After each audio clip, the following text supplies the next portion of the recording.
नमस्कार, शुभ बिहानी।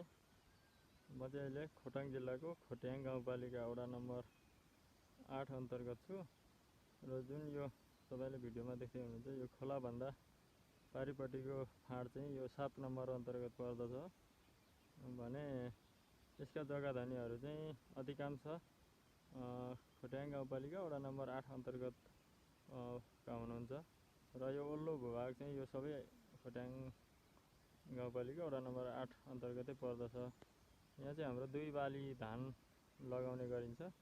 यो चैतमा रोपेर असार साउनमा पाक्दछ भने त्यसपछि फेरि लगाएर चाहिँ मङ्सिरमा पाक्दछ। यो चाहिँ एकदमै उर्वर भूमि हो, एकदमै उर्वर छ, यो माटो एकदम राम्रो छ।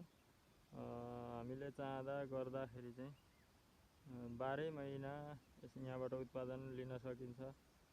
यो चाहिँ एकदमै राम्रो छ। यतातिर बाँझिन पनि थालिसकेको छ, कतिपय ठाउँमा अब यी बसाइसराईको कारणले यो सबै बाँझिसकेको छ जग्गाहरू। त्यस्तै छ साथीहरू। हस् त, नमस्कार।